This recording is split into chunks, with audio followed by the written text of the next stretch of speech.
So yeah, we will move to the next speaker with Professor Wenli Bi from University of Alabama. So her talk will be on applications of synchrotron Mössbauer spectroscopy in high pressure research. Okay, great. Thank you. My name is Wenli Bi. I used to work at Sector 3 APS for several years, mostly working on nuclear resonance scattering beamline. So earlier, our speakers have mentioned this technique, nuclear resonance scattering.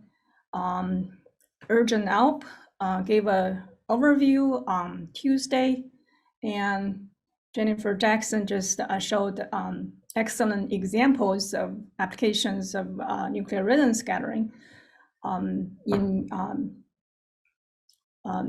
under high pressure. And so typically when we refer to nuclear resonance scattering, there are two parts of the technique.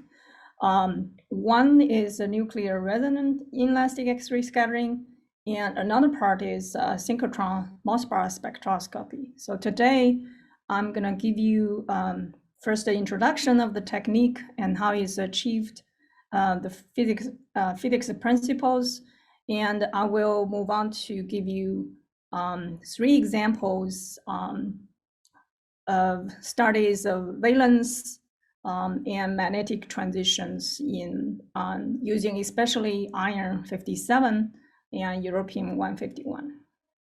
This is pretty busy slide. I promise this is probably the only equations you see. So Mössbauer effect is a technique based on sensed by nucleus. So the hypervariant interactions are described by the interactions with nucleus. Clean up my window. Okay, so first of all,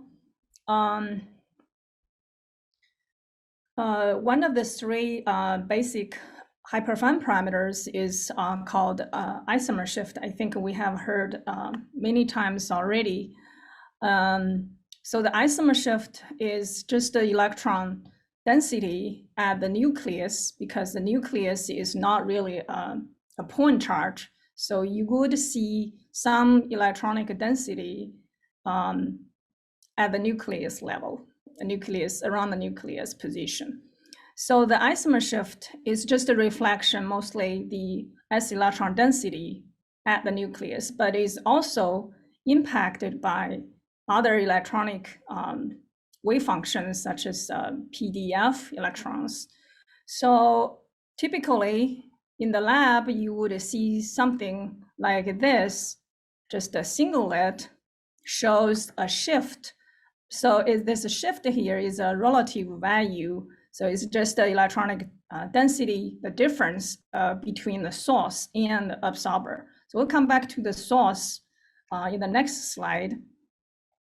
And another type of hyperfine interaction is called quadrupole splitting. So that's just to describe the nucleus, which is deviated from the spherical shape. It's affected by the electric field gradient. So this parameter quadrupole splitting is typically very sensitive to electronic environment. For example, if you have a different coordination number, it would show up in the quadrupole splitting. So in the lab, a spectrum, a doublet is typically seen in the case of iron 57. So here, the first few slides, we just focused on iron 57, and we switch gear and show you some data on European 151. And then there is another hyperfine parameter is called hyperfine magnetic field. So to describe these interactions, this Hamiltonian here is a function of the magnetic nuclear magnetic moment and internal hyperfine field. So this transition here can be fairly complicated, depends on the isotope, but this transition lines, or the number of transition lines, is governed by the dipole selection rule here. So again, for iron 57, it's typically, this kind of data is typically seen in the lab with radioactive source. So you would expect to see this 6 transition lines well resolved in velocity as the x-axis. So again, we come back to this. Next slide. So I want to mention that the nuclear resonant energy here is 14.4 keV, and the natural line width is only several nano eV. So you see this technique here offer amazingly high energy resolution. So it's on the order of 10 to minus 12 on the energy resolution. Okay, so how do we achieve this excellent energy resolution in the lab? So you would think it's probably something very sophisticated, but it's actually pretty simple setup. Okay, so here, this is the 3 major components of a typical Mössbauer experiment. So here on the right is a Mössbauer drive, and a Mössbauer radioactive source is mounted at the tip of this rod, which is going into this collimator, and a piece of sample is mounted at the on this end of the collimator, and on the left is a detector just to observe the transitions. So again, in the case of iron 57 in the lab, is typically the cobalt 57 is typically used. So the source decay scheme is shown here. So first, cobalt 57 is not stable, has a half-life of 270 days. So it decays to energy with energy 136 keV. And this level, again, is not stable. So 9% of the time just decays to the ground state directly. And another 90% of the time decay to an intermediate state. And from this state here, it decays to the ground state. So this is actually the transition we need to excite iron 57 nuclear hyperfine transitions in the sample. And so here, this transition has a half-life of 97 nanoseconds, so which is great for the timing mode most of the time at the APS, which is around 153 nanoseconds. So that's why iron 57 it's a great isotope. Okay, I also mention that the need of this Doppler drive. So typically the source is mounted here, and this Doppler drive is to manipulate the energy or tune the nuclear resonant energy, because you have seen from the previous slide, there is a isomer shift, and there is a quadruple splitting and more complicated hyperfine interactions from the magnetic moment. And you would see a spread of the energy splittings. So if you just have a very sharp nuclear resonant energy, you wouldn't do the work. You need to be able to tune this energy in the lab. So that's done by this Doppler drive. And through introducing a Doppler energy, then you could actually tune the nuclear resonant energy and map out the your hyperfine interactions. So this is how it's done in the lab, but at synchrotron beamline, it's to me it's more straightforward. So we just take the X-ray coming out of the undulator, and we tune the energy to the nuclear resonant energy, and take that as the source and then observe the hyperfine interactions on the sample. I believe Ergen mentioned this 2 days ago briefly, so I'm not going to go into this setup at the beamline. So I just want to emphasize this, this technique, synchrotron Mössbauer, is element sensitive. Of course, it's isotope sensitive. Sometimes you can benefit from this isotope sensitivity. And it's also a local probe. It's a microscopic probe. So you can actually see some phenomena which you don't see using some other techniques. So it provides, based on the hyperfine interactions, it provides information on the spin state, on the valence of the isotope, and also is very sensitive to magnetism. And as Jennifer mentioned in her talk, this technique is typically done in the time domain at the synchrotron beamline, the APS, and the time resolution is 1 nanosecond. So if there is some dynamics, and then it's possible to use this technique to detect that.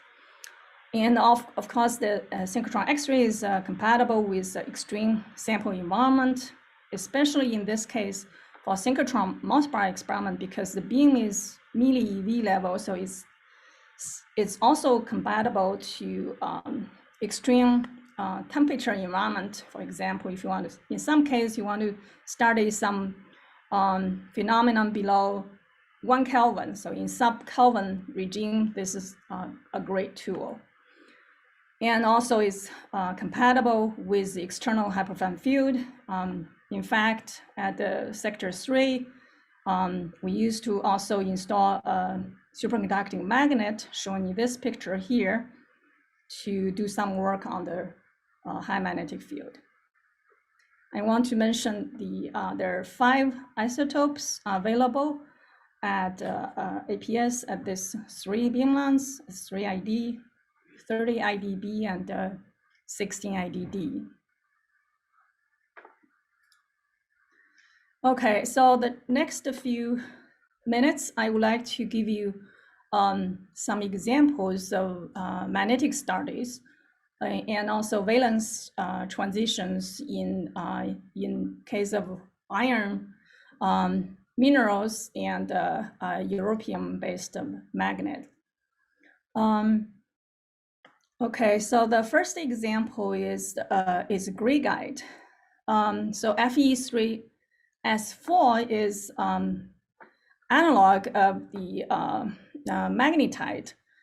So the crystal structure is the inverse spinel. So there's Fe3 side occupy the A side, which is the tetrahedral side here labeled in the blue, and Fe2 and Fe3 also takes on the octahedral sides.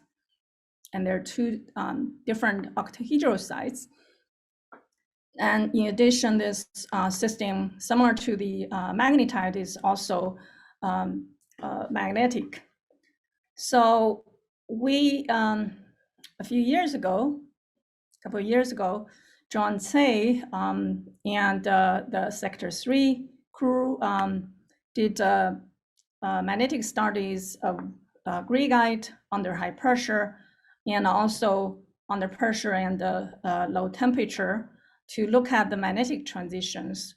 So we found around 3 GPa also, the greigite actually lose the magnetism at room temperature. And by analyzing the detail magnetic hyperfine field, because each of the sides actually takes a different magnitude in the magnetic hyperfine field, so that's easy to differentiate, to assign which magnetic side comes from which crystallography side. So this is just the first example. It's pretty clear when you see this oscillations, high frequency oscillations, you know the magnetism is there, and when that's lost, then it shows a paramagnetic phase.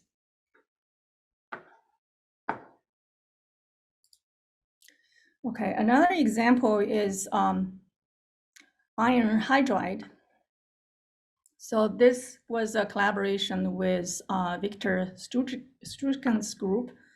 A few years ago, we started the epsilon prime phase of the iron hydride. So the hexagonal phase of the iron hydride is not magnetic. It's just in comparison here, shown in this figure here.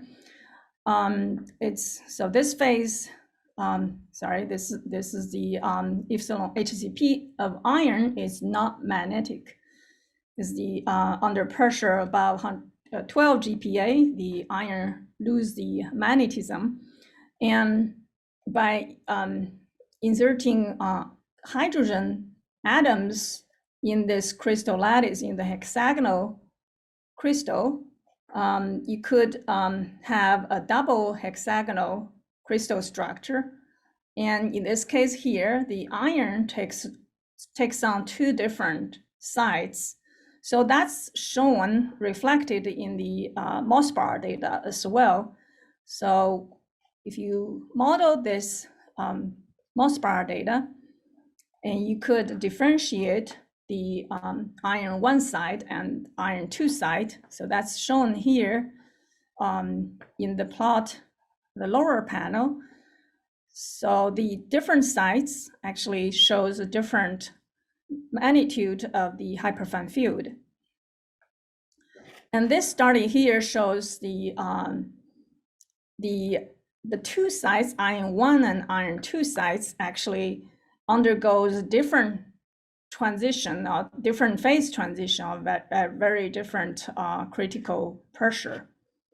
And this work, this phase diagram here also corresponds the magnetic phase diagram with the intensity from the X-ray absorption on the iron K edge, and that indeed shows a kink is around 40 GPa, which explains the loss of magnetism on the iron 2 sides, as shown here. But the iron 1 side lost the magnetism is suppressed at much higher pressure.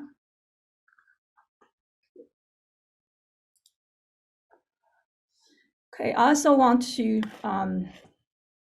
convince you this is also a sensitive probe to study the oxidation state. So here, this is two figures I borrowed from Ergen Alp. The figure on the left shows the hyperfine parameters isomer shift on the x-axis and quadruple splitting in the vertical for different oxidation state. So for iron 2 plus, the isomer shift is typically higher than the iron 3 plus, and so is the quadruple splitting. So this figure came from the database from many iron-containing systems. And similarly, in the case of European-based systems, the isomer shift is also very well separated. So this magnitude of separation is even larger. So for example, 3 plus is focused on around 0 millimeter per second, and 2 plus is way down here, minus 11 or minus 12, typically. So this large discrepancy or larger distance between the isomer shift in the different oxidation state offers a great tool to probe the valence using the isomer shift and quadruple splittings. Okay, I just want to mention this paper here actually give us a sort of a warning about using the isomer shift as criteria to judge the oxidation state. So this is a recent work done with the sector 3 crew and also John Say. So we measure the isomer shift in pure iron. In here, if you look at the time range here, this was done in the hybrid mode at the APS. So we were able to collect the data I think up to several hundred nanoseconds. So that gives us much better resolution to determine the isomer shift, especially the change of the isomer shift. In this case, the data is in pure iron, it's pretty small. So we are able to determine this isomer shift very accurately. So we have found up to 100 GPa, the isomer shift can be changed quite largely. So let's look at the BCC phase. So we start from 0, and then it actually went down to almost a minus 0. More than minus 0.5. So so this big change is also reproduced by DFT calculations done by John Say. And we also look at the isomer shift in the iron oxide, so FeO and Fe2O3. And the calculation reproduce the structure transition here seen in the FeO and also the spin transition in Fe2O3. So the calculation also shows in the oxide, this large change in the isomer shift is actually coming from the electron donation from the surrounding oxygen to the iron atoms. So typically at a low pressure, the oxidation state is assigned based on the ionicity. But in this case here, if we purely just rely on the isomer shift and then determine and assign the oxidation state under extreme pressures, 100 GPa also, this can be very, very ambiguous. Okay, the rest of the time I would like to switch gear and give you a flavor of applications using a different isotope. So this is Europium-151. First of all, I just want to introduce briefly this difference between these two isotopes. So first of all, the energy, nuclear resonance energy for Europium-151 is a lot higher, which is beneficial to high pressure experiment using diamond namucell because the absorption by the diamond can be significantly lower at 21 keV than 14 keV. 14 keV give you about 40% of absorption, and also the line width 1 minute. is 1 minute. Okay, I will speed up. And the line width is about 10 times broader in europium, and as a consequence, the half-life is 10 times shorter. So that's about 10 nanosecond. But the good thing is the abundance, natural abundance of Europium-151 is very, very decent. So we don't have the need to artificially enrich the sample. And I won't go into this. Transition can be a little complicated because the quantum number of the nucleus is a lot higher. And typically, the hyperfine field in the magnetic state from europium is about 20-something Tesla. So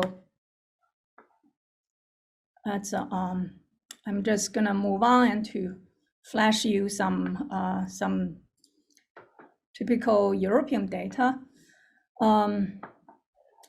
So here, this is some measurements done in a magnetic superconductor. So this means there is coexistence of ferromagnetism and superconductivity. And we were able to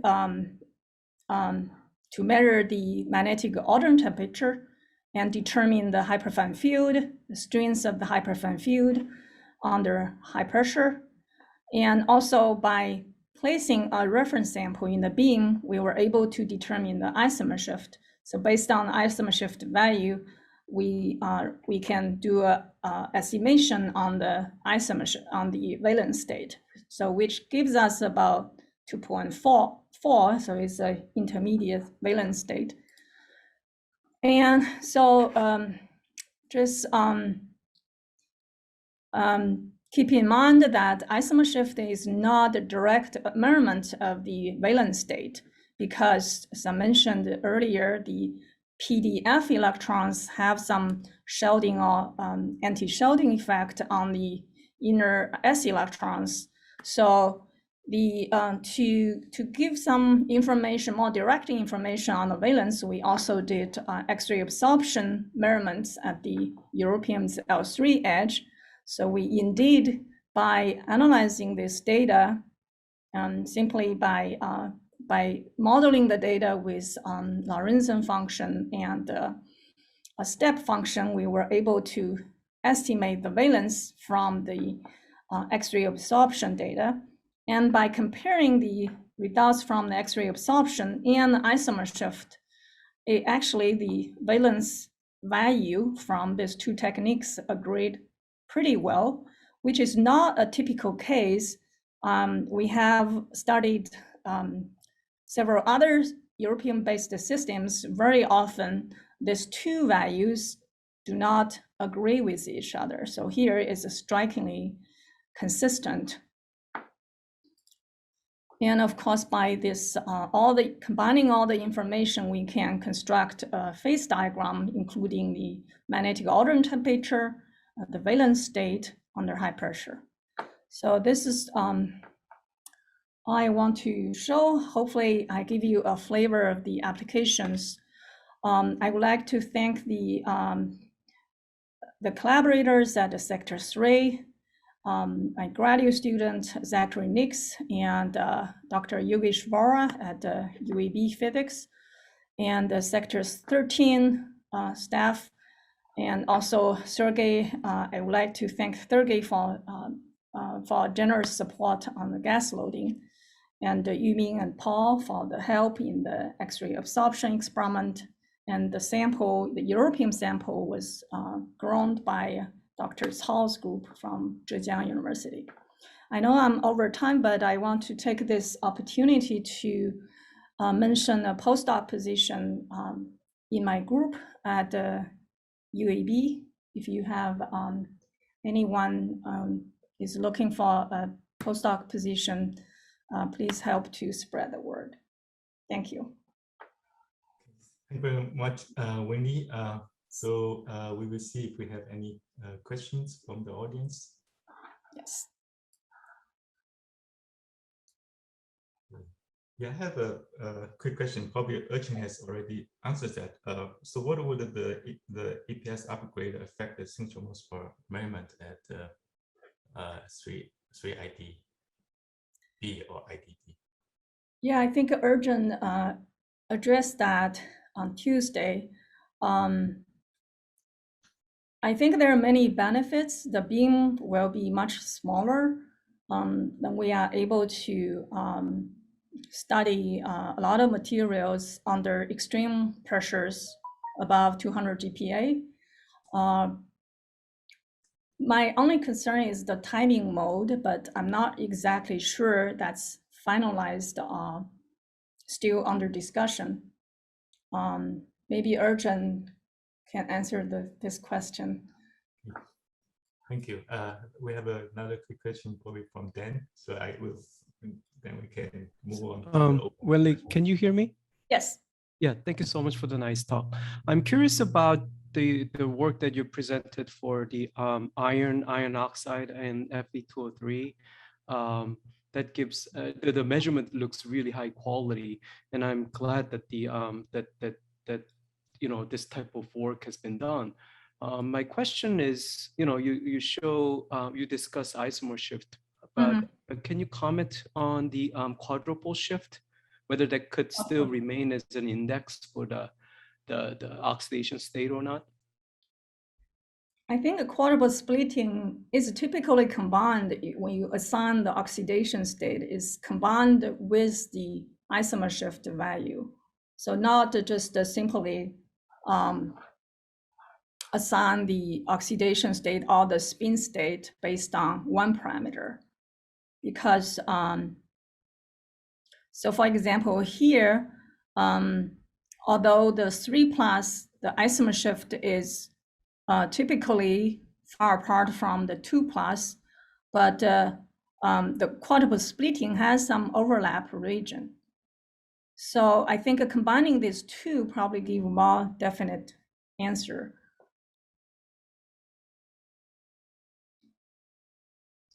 Thank you. Okay, thank you very much, Wenli, for the very nice talk, and thank all the speakers for the morning session.